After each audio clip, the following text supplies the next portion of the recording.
Here's how to promote affiliate links in WordPress. It's quite easy and simple to do, but make sure to watch the full video so you don't miss out on any important steps. Open your WordPress dashboard. Next, go to the Plugins button and then click on Add New. Now search for Pretty Links. You will see many plugins, but you need to install this one. After installation, activate it. You will find the Pretty Links menu on the left side of the screen. Open it and click on the Add New button. Here, I already have an affiliate link, so copy and paste it into the target URL box. You can also add a title here.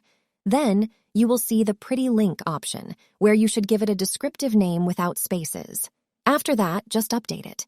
Now you've generated a custom affiliate link. Copy it from here and then click on the Post button. Next, edit the post through which you want to promote the link. Let's say it's a blog post. For example, I want to add an affiliate link to this text here. So, select this text, and you will see a Pretty Link icon. Just click on it and write the name of your generated link like Hostinger. Now, click on More Options to adjust settings according to your preferences.